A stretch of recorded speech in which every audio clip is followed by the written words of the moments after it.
Hey folks, JR. Back for another episode of Fallen Badge. Episode today, we're going to look into the murder of Shelby County Sheriff's Deputy Sherry Goodman.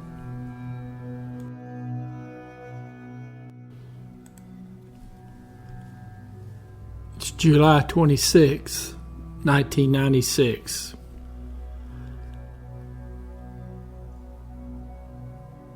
Deputy Goodman, Sherry Goodman, she conducts a traffic stop out in the north part of the Memphis area.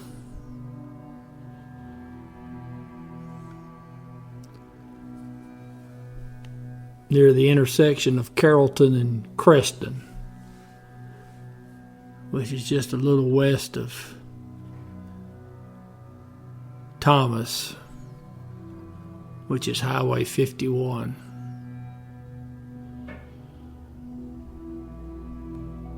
There's a man and a woman in the car. Now the fellow's name that she's got stopped is a fellow named Cobb, Roderick Cobb. So during her checks on him, she finds out from communications that Cobb's got a warrant. I believe it was a probation violation. So she's going to make an arrest. Now another deputy is pulled up, because Deputy Goodman is in a one-man car. So this other deputy helps her get Cobb handcuffed. Now, according to the other deputy, they handcuffed Cobb, handcuffed his arms behind his back, and put him in the squad car.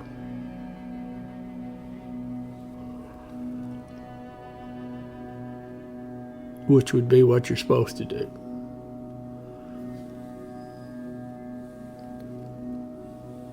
Now, I don't have my usual information provided to me on this particular case. I usually like to work off the appellate court decisions, because usually within those decisions they give a rundown of the facts of the case. Although there was an appellate court hearing on this later on, but they did not reprint a facts of the case. So I'm going by what information I could find and online, and also from talking to some deputies and some police officers. Now, before Deputy Goodman transports that other deputy, he leaves and goes on a call.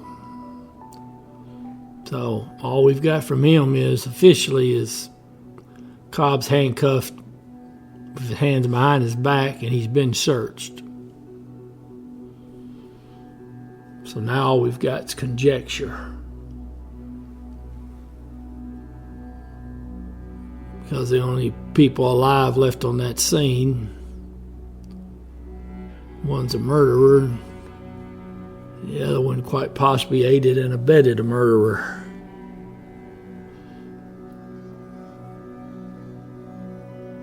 Now, Deputy Goodman, she starts her transport. She goes back eastbound,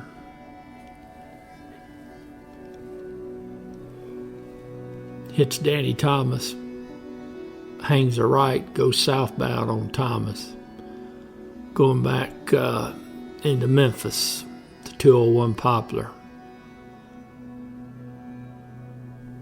Dropped Cobb off at the jail. Now, Deputy Goodman, she started her transport at 02:59 hours. That's 2:59 a.m. if you're not in the military time. Now, something we need to go over about the handcuffs. This fella, Cobb, was kind of a broad-shouldered fire plug of a fella. So what they did was they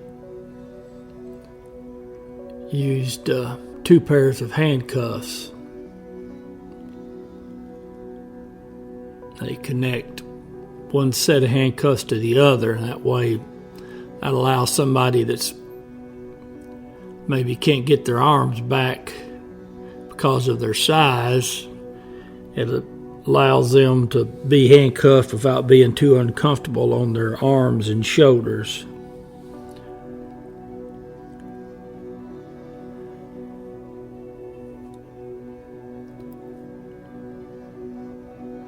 So now she's doing her transport. And she goes 3.9 miles. She gets all the way down to Danny Thomas and Weekly.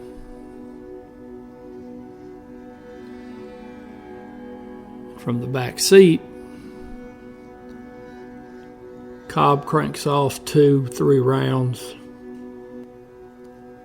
What's later determined to be a .38 caliber pistol. The rounds strike Deputy Goodman in the head.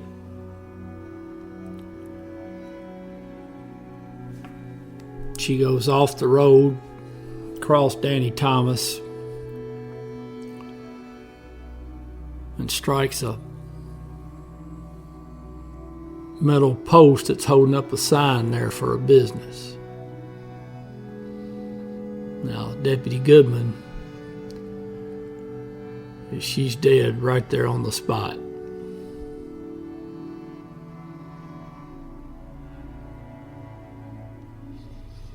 Now, Cobb, he kicks out the glass on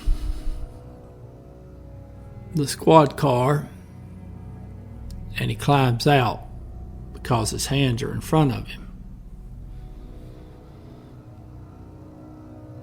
Now, for whatever reason, he leaves the .38 caliber pistol on the front seat of the squad car, takes Deputy Goodman's service weapon, and he leaves the area.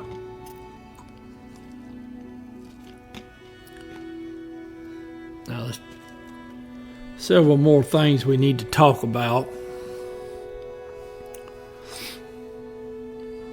Number one, how'd he get a gun if he'd been searched? And number two, how'd he get his cuffs in front of him if they were handcuffed behind his back? Well, now, it is possible to miss a gun on a search. Been done. I've missed a gun on a search.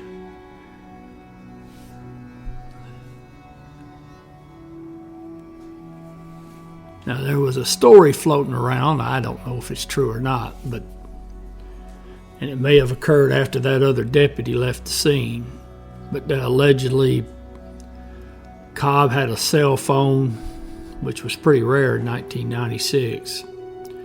And allegedly, Deputy Goodman might have let her get the cell phone from Cobb to make a phone call. So it's possible that Cobb did not have a pistol on him, that the female handed him the pistol. Or they may have just missed it. Cobb's kind of big fella, so it's very possible he could have had it in his waistband, and his fat hanging over his pants would have kept him from seeing it. He could have had it down underneath his crotch, or long story short, he had a pistol. We're not for sure if he had it the whole time or if it was handed to him by the female. Now, the second part on the handcuffs, when you double cuff somebody, obviously that allows them more room and provides them some comfort for their shoulders and arms.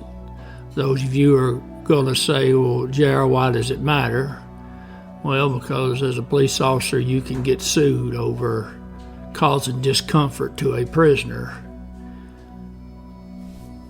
And it's a common practice to double cuff somebody, interlocking one set of cuffs through a second for somebody who's larger.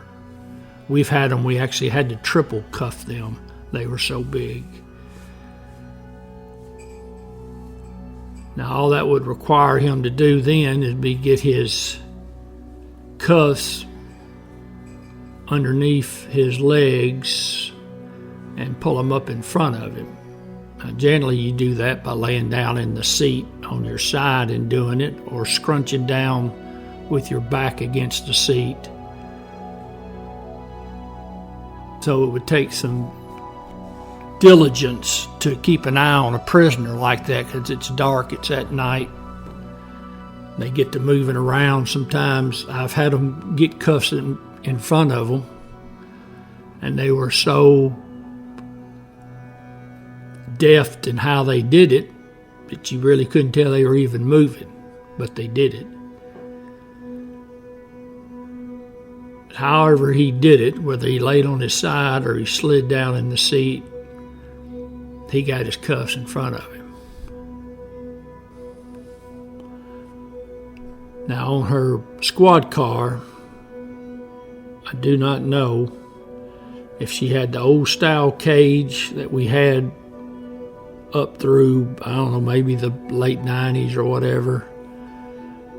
I'm sure the sheriff's department was about like us. You either had the old cage style, or you had that newer one we went to where it had the plexiglass. Now, it wouldn't have done her any good in regards to the gunshots to the head, but I think I think it was a standard cage.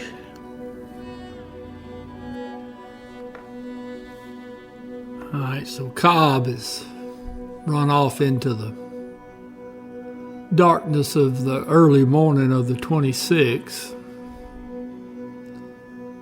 Parts unknown, armed with the Deputy Goodman's service weapon. Now, approximately 15 minutes later, a civilian stops.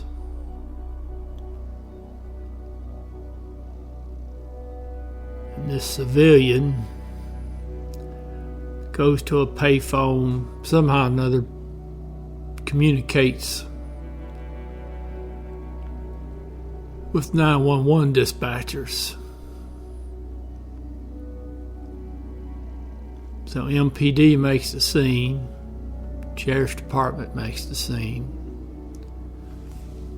So the police fan out, deputies fan out, and they're looking for Cobb. And they're working this crime scene.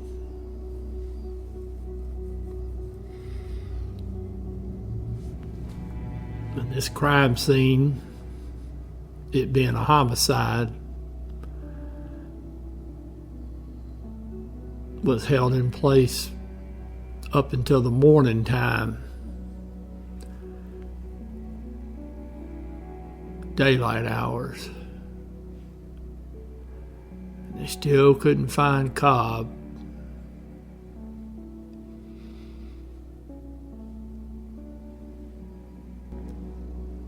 Now,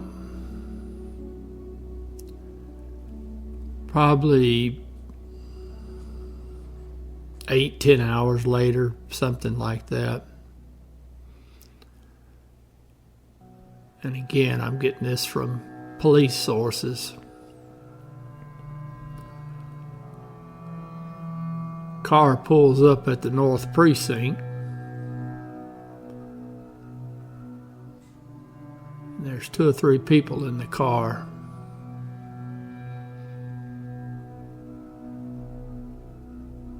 One of them's a supervisor with the Memphis Police Department. And if I'm not mistaken, I believe she was the aunt to Cobb. Some type of a relative. At least that's how the story goes. Well, she gets the lieutenant or the major or the inspector, whoever's there. Well, anyways, they open up the trunk and then there's Cobb hiding in the trunk. So they brought him up there to turn him in, and they hid him in the trunk.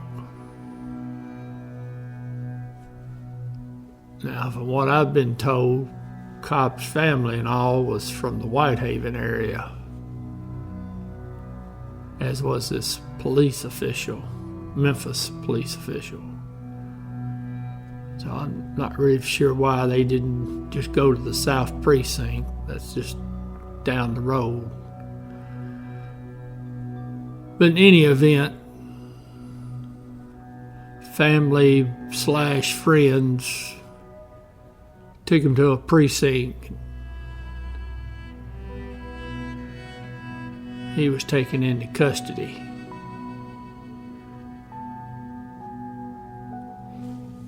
Now,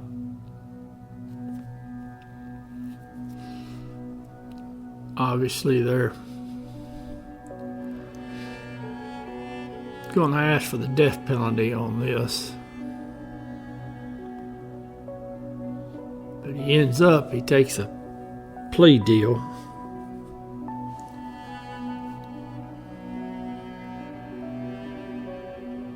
And he gets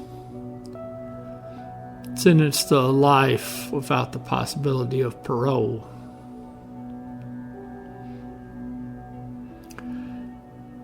Now later on, when he appealed his conviction, as they all do, he claimed that his first attorney, who by the way was a really good attorney, claims that attorney didn't pursue his story about how Deputy Goodman was killed. Well, according to Cobb, a car pulled up beside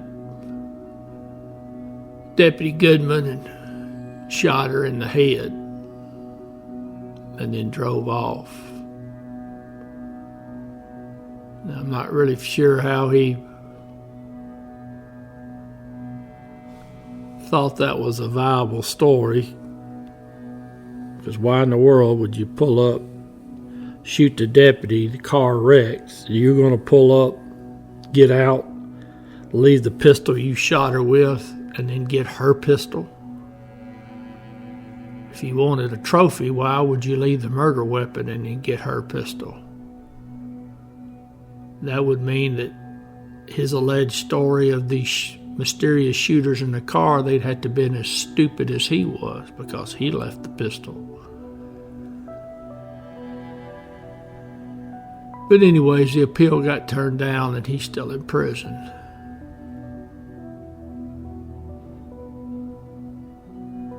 All over what was, I'm sure, a misdemeanor warrant.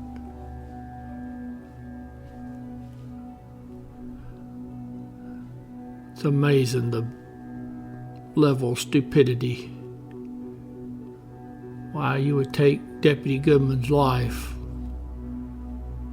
over a run-of-the-mill warrant is just beyond me.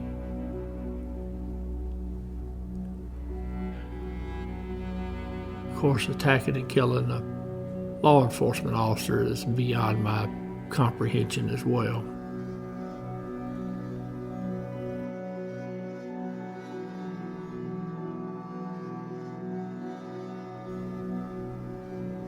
Deputy Sherry Hopper Goodman. End of watch, July 26, 1996.